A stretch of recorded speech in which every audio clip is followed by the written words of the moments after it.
Assalamualaikum warahmatullahi wabarakatuh.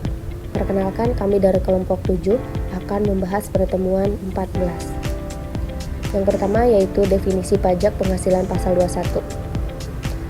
Pajak penghasilan atau PPh pasal 21 adalah jenis pajak yang dikenakan atas penghasilan yang diterima atau diperoleh oleh individu atau orang pribadi, baik yang bekerja sebagai pegawai tetap, pegawai tidak tetap, maupun orang yang menerima honorarium atau imbalan atas pekerjaan yang dilakukan.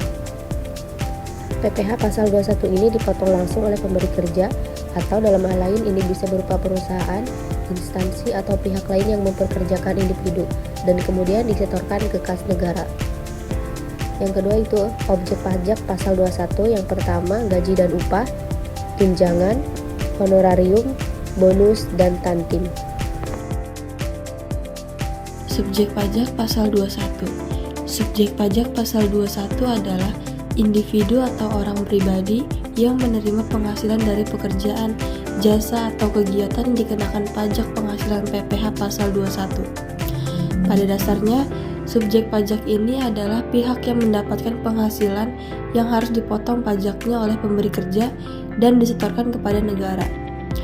Yang pertama ada wajib pajak orang pribadi, yang kedua subjek pajak dalam bentuk perorangan, yang ketiga pemotongan pajak oleh pemberi kerja, yang keempat ada subjek pajak yang berstatus warga negara asing. Selanjutnya perhitungan pemotongan pajak. Pemberi kerja harus menghitung jumlah pajak yang harus dipotong dari penghasilan karyawan. Besarannya tergantung pada tarif yang berlaku, status karyawan, serta penghasilan bruto karyawan tersebut.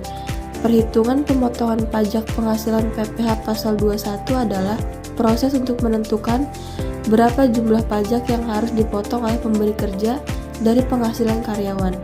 PPh pasal 21 dikenakan atas penghasilan yang diterima oleh karyawan yang bekerja di bawah hubungan kerja, baik yang bersifat tetap maupun tidak tetap, serta penghasilan lain yang diterima oleh individu yang menjadi subjek pajak.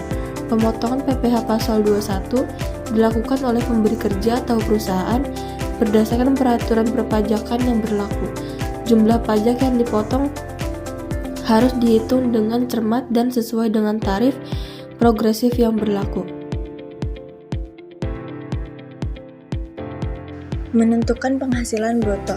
Yang pertama ada gaji pokok, yaitu penghasilan tetap yang diterima karyawan. Yang kedua, tunjangan, seperti tunjangan jabatan, tunjangan keluarga, tunjangan transportasi, dan tunjangan kesehatan. Yang ketiga, bonus dan insentif.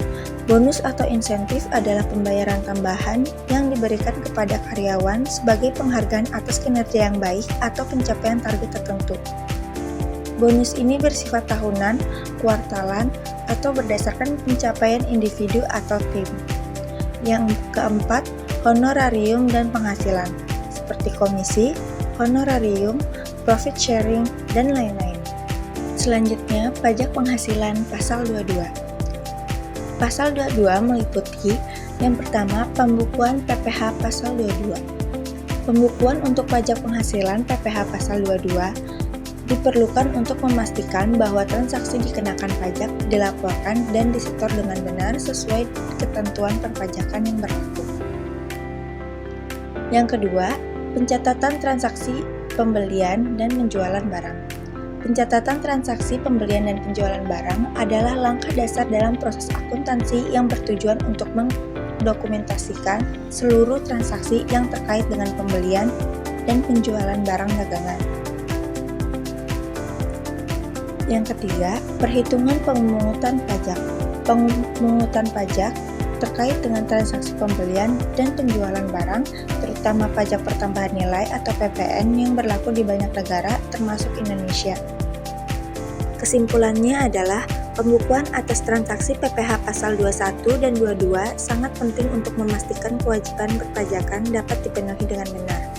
PPh pasal 21 berfokus pada pemotongan pajak atas penghasilan individu. Sementara PPh pasal 22 lebih berkaitan dengan transaksi barang. Kedua jenis pajak ini memiliki prosedur pembukuan yang berbeda, namun keduanya memiliki peranan penting dalam sistem perpajakan Indonesia. Cukup sekian dari kelompok kami. Mohon maaf bila ada salah-salah kata atau penyampaian yang kurang tepat. Semoga apa yang kelompok kami sampaikan bisa bermanfaat bagi rekan-rekan semua. Terima kasih. Wassalamualaikum warahmatullahi wabarakatuh.